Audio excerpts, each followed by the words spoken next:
El desierto no necesita templos para reconocer al Verbo. Allí donde la tierra es pura y los corazones arden, la verdad no se proclama, se recuerda. Y cuando el Cristo cruzó el oasis, las palmas se inclinaron.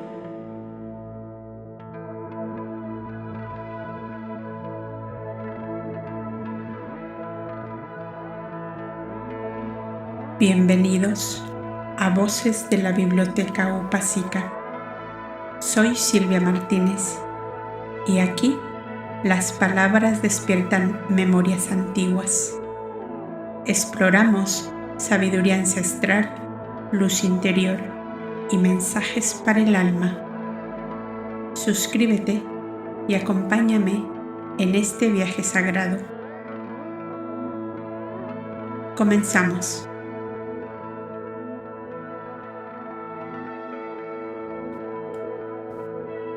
En el Huerto de las Palmas. El llamado Huerto de las Palmas, a hora y media de Antioquía, hacia el sudeste, y al galope de un buen caballo, era un delicioso paraje cuyo nombre obedecía a un espeso bosque de las más grandes palmeras que crecían en la región. Daba sombra y frescura a un hermosísimo lago de unas 3 leguas de extensión por una de anchura más o menos. Su profundidad permitía la navegación en pequeñas lanchas. Como provenía de un brazo del río Orontes, el lago crecía y se desbordaba. Cuando las aguas del Mediterráneo empujaban a la playa las aguas del gran río. Este paraje encantador, con 3 leguas a la redonda en la verde pradera circundante del lago, pertenecía al Shif Ilderín por herencia de sus lejanos antepasados. El título de propiedad que con orgullo conservaba databa de 3 siglos, o sea, desde que entró en Siria la dinastía de los Seleucidas, cuyo primer rey Seleuco Nicator donó aquel hermoso huerto con sus tierras a un lejano bisabuelo de nuestro Shif, en gratitud de grandes servicios que con sus invencibles huestes del desierto le había prestado para conquistar su posición y fundar su glorioso reino en toda la región del Líbano y el Orontes. Los codiciosos romanos, cuando sojuzgaron la Siria, habían puesto los ojos en el incomparable Huerto de las Palmas, cuyas praderas llenas de rebaños de toda especie significaba una gran riqueza, pero al Shif Ilderín obedecía la mitad del desierto y los partos eran sus amigos, y la Arabia de piedra desde el Mar Rojo era su hermana, y sus caravanas caminaban juntas con las del Valle del Nilo y la de la lejana Etiopía. Muy poderosas debían ser estas razones para que las legiones romanas no dieran un paso hacia el delicioso paraje a donde llevamos al lector en seguimiento de Yahshua. El generoso y noble Shif quiso que el profeta rey, como él llamaba al maestro, visitara su posesión con la familia de Judá y los antiguos venidos con él, sin dejar a Simónides, su hermosa nieta. Y un anochecer se presentaron en la posada de Buena Esperanza unos criados conduciendo del cabestro camellos enjaezados con el sillón dosel sobre el lomo, como se usaban para viajar mujeres, ancianos o niños. Unos cuantos caballos árabes de preciosa estampa iban destinados a los hombres jóvenes. Ante una invitación tan gentilmente ofrecida, no era posible una negativa, y así fue que muy de mañana la alegre caravana emprendió la marcha hasta con los 3 criados íntimos de la familia, Amra, Eliasín y Cipro, los cuales repetían en todos los tonos que desde que el profeta de Dios andaba cerca del amito Judá, la vida se había convertido para ellos en un paraíso. Tirsa y Nebai encontraron delicioso viajar sobre el lomo del gran camello blanco que había llevado a Yahshua hasta Tipsa recientemente. y reían con la loca alegría cuando mirando hacia abajo veían lejos allá abajo a Judá y Faki, que las escoltaban al trote de sus pequeños y chispeantes caballos árabes. Noemí, con su fiel criada, viajaba en otro y rezaban en silencio, pues se figuraban que iban sobre la copa de un árbol cuyo vaivén suave y monótono les producía un ligero mareo. Yasua con Simónides, los dos hijos de Judas de Galaad y los criados cerraban la caravana, escoltada toda ella por los enviados del Shif. El Padre Celestial colmó de alegrías y de bellezas mi vida, decía Yasua a sus compañeros de viaje. No es posible que mis caminos sean siempre sembrados de rosas de amor y de dicha. Tú así lo mereces, mi Señor, le contestaba Simónides, y pienso que no puede ni debe ser de otro modo. ¿Acaso no vives, oh mi Rey de Israel, para dar contento, salud y paz a todos los que llegan a ti? Jehová es la justicia misma, y Él derrama sobre ti lo que tú das a los demás. ¿No razono bien, Señor? Según el grado de tu comprensión, razonas bien, pero hay también otro oculto razonamiento que por hoy no ves y que verás más adelante, le contestó Yasua. ¡Ay, Señor mío!, exclamó Simónides, no arrojes agua helada en nuestra balsa de flores. Somos todos tan dichosos a tu lado que si nos ofrecieran otro cielo, preferiríamos este. Oh Simónides, te has vuelto como un niño, y en verdad te digo que a veces los parvulitos son los que más fácilmente comprenden la gloria de Dios. Cuando llegaron al huerto de las palmas, el sol se levantaba en todo su esplendor, derramando polvo de oro sobre las azuladas ondas del lago, sobre la pradera húmeda de rocío y sobre todo en los verdes y flotantes abanicos de aquellas palmeras centenarias cargadas de abundante fruto, que en aquella cálida región comenzaba la maduración a la entrada del estío. El Shif Hilderín, fuera de sí de gozo, había engalanado sus tiendas como en los días de gran solemnidad. ¿No era acaso un príncipe de la estirpe de David y Salomón, destinado por el Altísimo a ser rey sobre todo el oriente, quien llegaba a su morada en el desierto? Pabellones con los colores de todos los pueblos de la Arabia ondeaban en los mástiles centrales, sobre los que estaban armadas las tiendas que semejaban un inmenso campamento. Tenía allí unos 3,000 hombres de sus valientes lanceros, muchos de los cuales tenían mujeres e hijos. Sus familiares y su servidumbre formaban asimismo un numeroso grupo.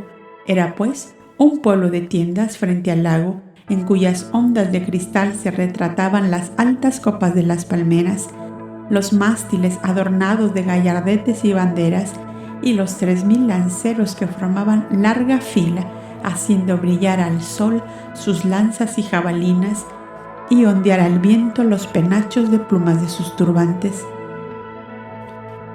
La sangre joven de Judá y Faki comenzó a hervir en las venas, y sin desmontarse aún, dieron un formidable grito de triunfo que se esparció como un eco en la soledad del desierto.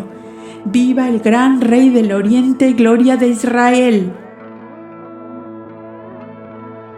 Los 3,000 lanceros corearon el viva ensordecedor al mismo tiempo que cruzaban en alto sus lanzas para que entrara por debajo de ellas el joven maestro al cual aclamaban. Él se desmontó rápidamente y abrazó al Shif que le esperaba a la puerta de la tienda principal. «Me recibes como a un rey», le dijo, «y yo no soy más que un maestro que vengo a enseñar a los hombres la divina ley del amor. ¿Sería yo tan feliz si tú comprendieras mi ley?» «Sí, Señor, la comprendo. Eres el Salvador de este mundo y por el amor y la justicia reinarás sobre todos los hombres de la tierra». Los ojos de todos brillaban de entusiasmo y hasta las mujeres arrojaban sus velos cuando el Shif les dijo que al rey no se recibe veladas. Tenía el Shif 3 esposas secundarias que obedecían dócilmente a la primera.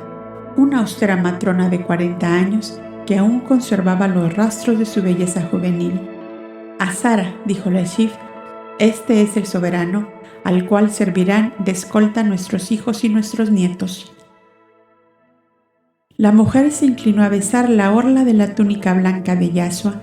Al mismo tiempo hizo una señal a las otras esposas y a un hermoso grupo de doncellas que se mantenían tímidamente apartadas. El suave sonido de las guslas y de los laúdes comenzó a preludiar una dulcísima melodía. Noemí, Tirsa y Nebai creían estar soñando.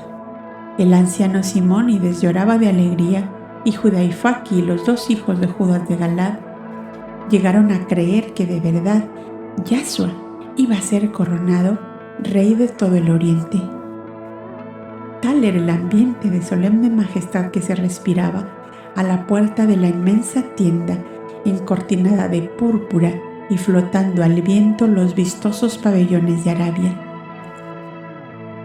Todos eran inmensamente dichosos. Solo Yashua tenía los ojos llenos de lágrimas y su mirada se perdía en las azules aguas del lago, sombreadas por las palmeras y doradas por el sol. Veía en lontananza la tremenda visión que tuvo en el gran santuario de Moab la víspera de su consagración y dijo: Cuando yo sea levantado en alto, todos los corazones amantes se precipitarán hacia mí. Calmad todos vuestros entusiasmos y ansiedades, porque aún no es llegada la hora. ¿Cuándo será ese día, Señor?, preguntó Simónides, creyendo oír que le contestaba: de aquí a 1 año o 2. Pero Yashua le contestó sonriente y afable, como si anunciara un día de gloria y de felicidad. Cuando el velo del templo se rasgue de arriba abajo y las tinieblas cubran la tierra.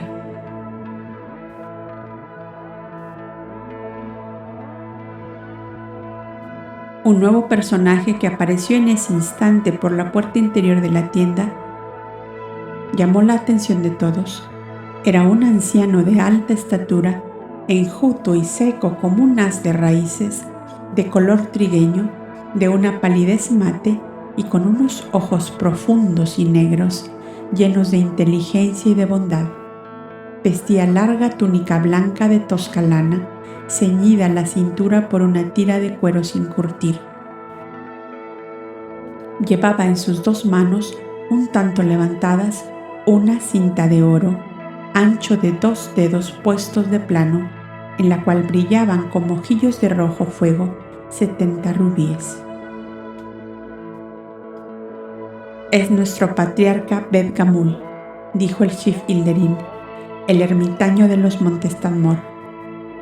El anciano estaba ante Yashua y le decía en lengua aramea: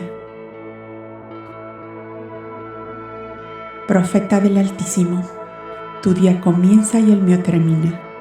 Has llegado con oportunidad, pues de aquí a poco tiempo seré llamado al paraíso de Dios, y el desierto quedará sin patriarca. El ángel de las anunciaciones me dijo que eras tú el enviado para alumbrar a los hombres, y la divina sabiduría me manda ceñir tu cabeza con la banda de sus elegidos. Y sin esperar respuesta la ciñó a la cabeza de Yashua, dobló una rodilla en la tierra y dijo con sonora voz: Dios te salve, maestro. Dios te salve, maestro. Repitieron como en un formidable concierto más de 3000 voces unidas.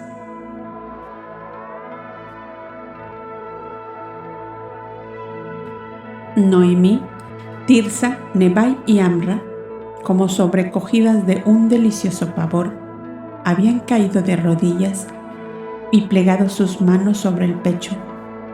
Sus corazones, llenos de piadosa ternura, daban a sus palabras fervor de oraciones, unción de plegaria cuando repetían con los demás: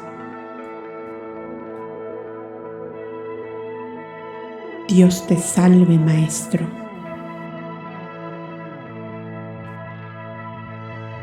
Yashua aparecía como petrificado en el centro de la estancia, pues solo él permanecía de pie como una estatua blanca en la que se había concentrado la vida en el fulgor de sus ojos llenos de infinita ternura. Paz y amor sobre todos vosotros, dijo por fin con su voz temblando de emoción. Habéis doblado la rodilla ante la majestad de la divina sabiduría que me consagra maestro del desierto. Sea enhorabuena, y desde ahora os prometo que al igual que vuestro patriarca Bet-Gamul, cuando yo sea llamado a la vida verdadera, os dejaré un sucesor que os conduzca por los caminos del Dios único y os aparte de la engañosa ilusión de los falsos dioses que han llevado a la humanidad al abismo. En vuestra Arabia de piedra, coronada por el Sinaí, recibió Moisés la única ley divina que llevará a la humanidad terrestre a la cumbre del ideal que le fue designado. Los vientos del Sinaí llevaron los 10 mandatos divinos a todos los ámbitos de vuestras montañas y de vuestros desiertos. Y la sombra de vuestras palmeras se impregnó de la dulce melodía, y las aguas de vuestros oasis y las arenas de las grandes dunas embebieron sin duda el mandato divino, condensado todo él en esta síntesis que es como un altar de granito. Ama a Dios sobre todas las cosas y al prójimo como a ti mismo.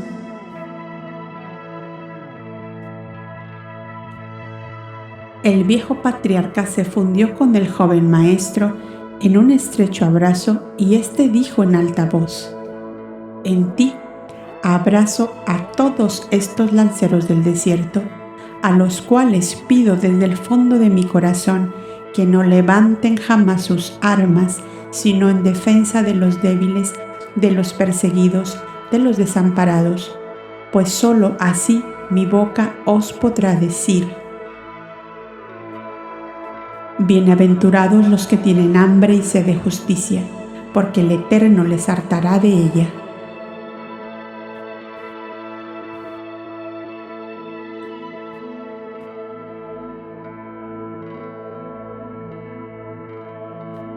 Así terminó aquella solemnidad en un oasis del gran desierto de Siria, dominado por entonces por los árabes que entraron a la alianza del Salvador del mundo por la amplia puerta de su corazón, templo augusto del amor divino, hasta que la incomprensión y mezquindades humanas les arrojó lejos de las congregaciones cristianas de los primeros tiempos, alegando que eran incircuncisos.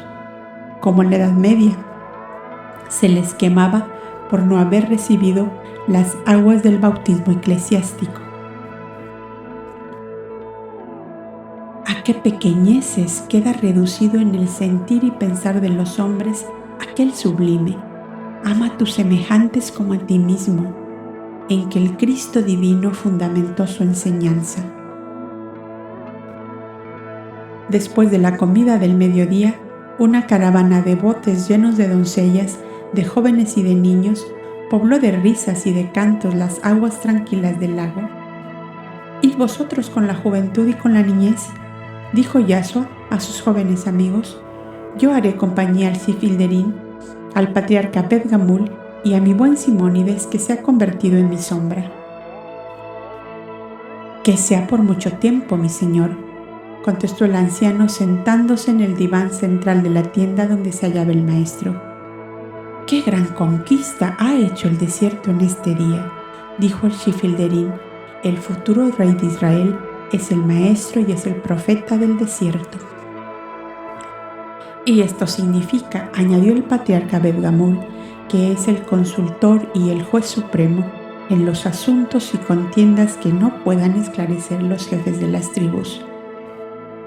Aun cuando yo acepte ser como el aliento de Dios en el desierto, ignoro si podré cumplir debidamente la misión que cargáis sobre mis hombros, dijo Yahshua, porque estoy aún ligado a mi familia carnal y a muchos otros compromisos desde el Nilo hasta Antioquía.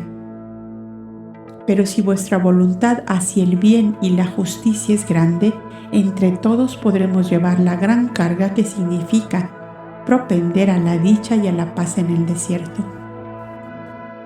Antes de ser yo avisado de que debía transmitir mi autoridad y mis deberes a tu persona, oh príncipe de David, dijo el patriarca, yo tenía en torno mío un consejo de 6, de los más capaces entre los jefes de nuestras tribus. Uno de ellos era el Shif-Hilderín, padre, al cual reemplazó su hijo aquí presente. Los otros 5 se hallan diseminados entre los montes Tadmor, Basán y Jebel. Pero se reunían conmigo en la última luna de otoño para realizar de común acuerdo la repartición de las cosechas y el producido de los intercambios con los países vecinos, a fin de que no se acerque a nuestras tiendas el fantasma del hambre y la miseria. Una gran solidaridad une a todos los moradores del desierto, y esto es en gran parte el trabajo del patriarca y de sus más íntimos colaboradores. Quiere decir esto, dijo Yahshua, que en vosotros ha penetrado más profundamente la ley de Moisés, que grabó sobre piedra el mandato divino del amor fraterno. En nuestro Israel, en cambio, cundió como la cizaña el separatismo entre unas regiones y otras, y el odio, que es fuerza destructora, ha hecho su oficio, y el pueblo está deshecho en jirones que la prepotencia de los invasores arrastra por el suelo en que corre el odio y la inmundicia.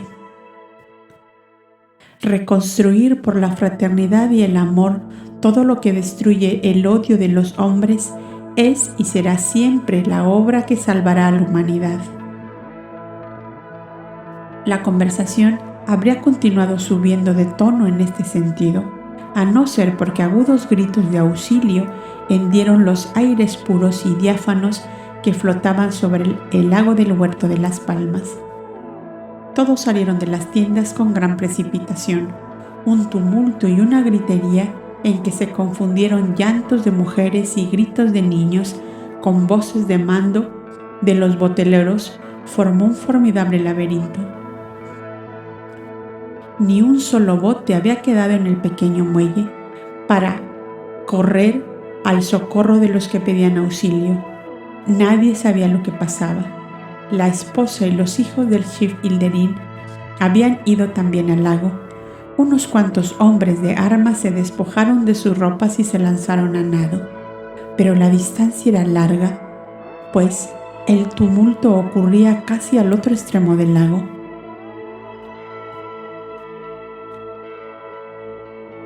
¡Quietos!, díjoles Yahshua, volved a la orilla que os ahogaréis antes de llegar. Los hombres se detuvieron.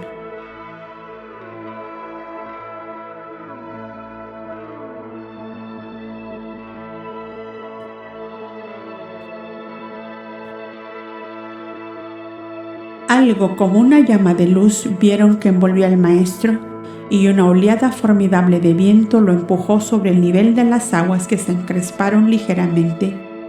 Un grito unánime se escapó de todos los labios y cayeron mutos de rodillas sobre las piedras del muelle, mientras miraban paralizados por el asombro la blanca silueta del maestro que se deslizaba sobre las aguas con una velocidad que espantaba. No era más que un copo blanco corriendo sobre las aguas hasta que lo vieron confundirse con el tumulto allá a lo lejos.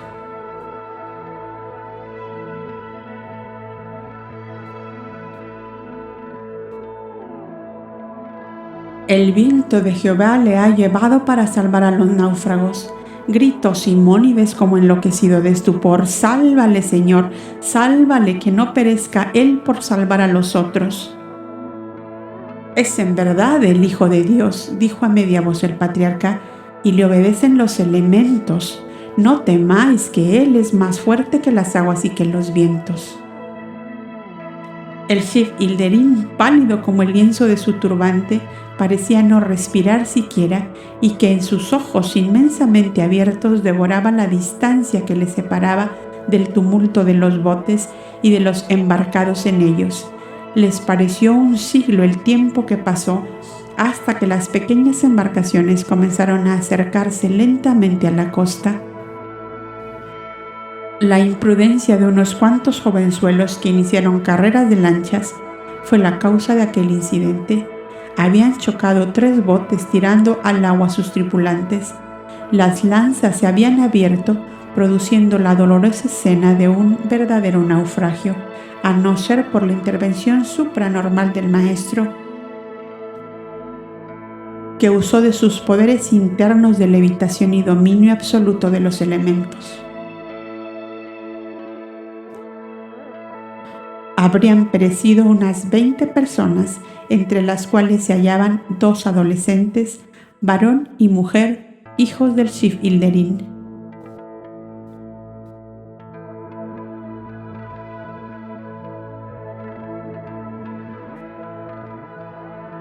Los náufragos referían después que se tomaron de las manos, de los pies,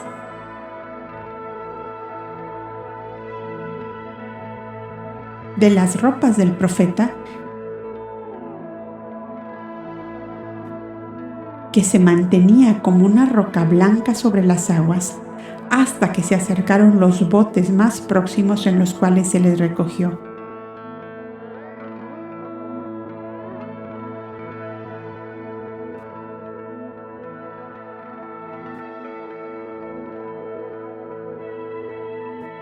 Seis de los náufragos habían sufrido heridas sin gravedad, y solo uno presentaba una herida en la espalda que sangraba abundantemente. Yashua se embarcó con él y lo llevaba recostado en sus rodillas, con su diestra colocada sobre la herida abierta. Era uno de los remeros que, por salvar a uno de los niños del Shif, había chocado con el espolón de proa. Cuando le desembarcaron, la herida no sangraba más y sus labios se habían unido, presentando el aspecto de estar curada recientemente. Entre los pobladores del desierto de Arabia se conservaba vivo, hacia el profeta Elías, un culto mezcla de pavor y devoción, e igualmente a Moisés, el gran legislador hebreo y taumaturgo, que con sus poderosas facultades internas dominó a los hombres y a los elementos, produciendo estas estupendas manifestaciones supranormales llamadas milagros. Y los moradores del huerto de las palmas decían con gran entusiasmo: «Este joven profeta que corre sobre las aguas y deja anulada la muerte debe ser el alma de Elías profeta, vuelto a la tierra para hacer justicia sobre los malvados. No, que será el gran Moisés», decían otros, y enumeraban uno por uno los prodigios que el gran taumaturgo había hecho en el lejano Egipto para obligar al faraón a dar libertad a los pueblos de Israel. «Es el rey del amor», decía el patriarca, acallando todas las suposiciones y conjeturas. «Es el rey del amor que reinará para siempre sobre todos los que sean capaces de amar siguiendo sus huellas».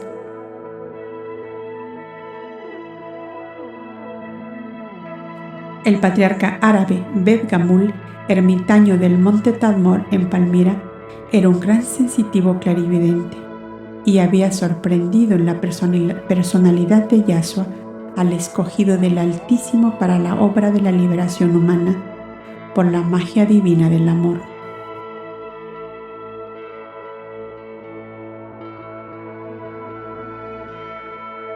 No hubo corte real, no hubo cetro ni ejército, solo un anciano que vio con el alma y un maestro que, por amor, camina sobre las aguas para salvar. Y entonces lo supieron: él no venía a reinar sobre pueblos, sino sobre corazones.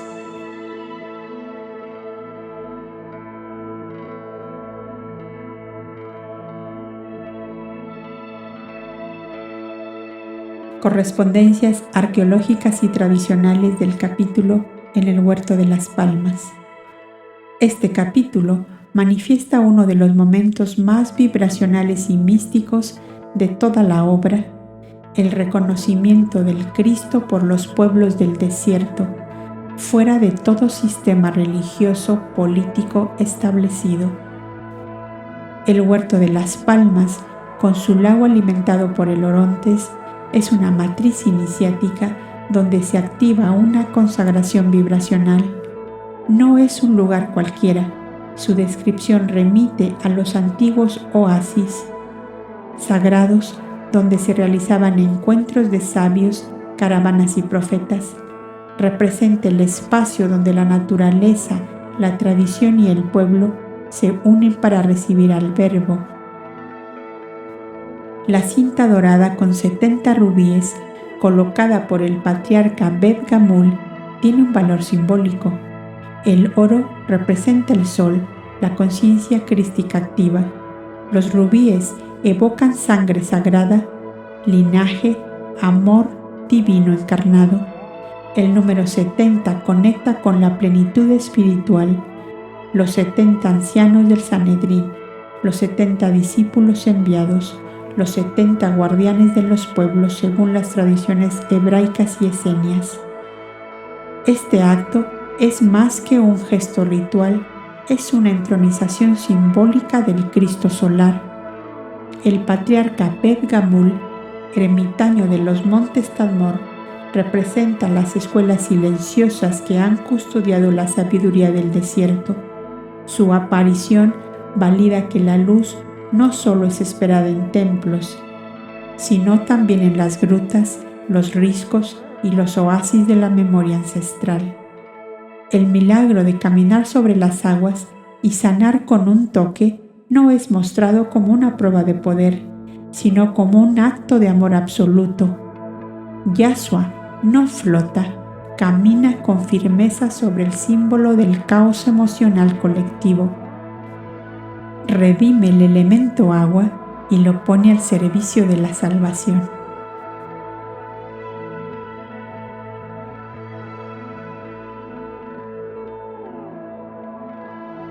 Puente con la historia sagrada del capítulo en el Huerto de las Palmas. La historia oficial habla de reinos y templos, pero este capítulo revela el otro reino, el que nace en un oasis sin escribas ni soldados.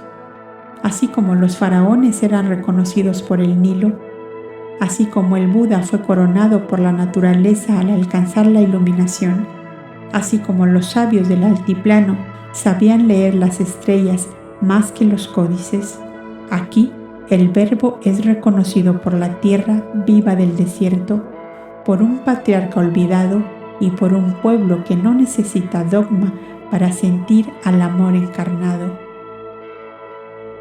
Este no es un Cristo proclamado, es un Cristo recordado, un rey sin cetro cuyo reino vibra solo en los que aman. Porque no todo trono está tallado en piedra, algunos se sostienen en la vibración del amor puro, y cuando el Verbo camina sobre las aguas, el reino no comienza en los templos, sino en los corazones capaces de recordar quién es.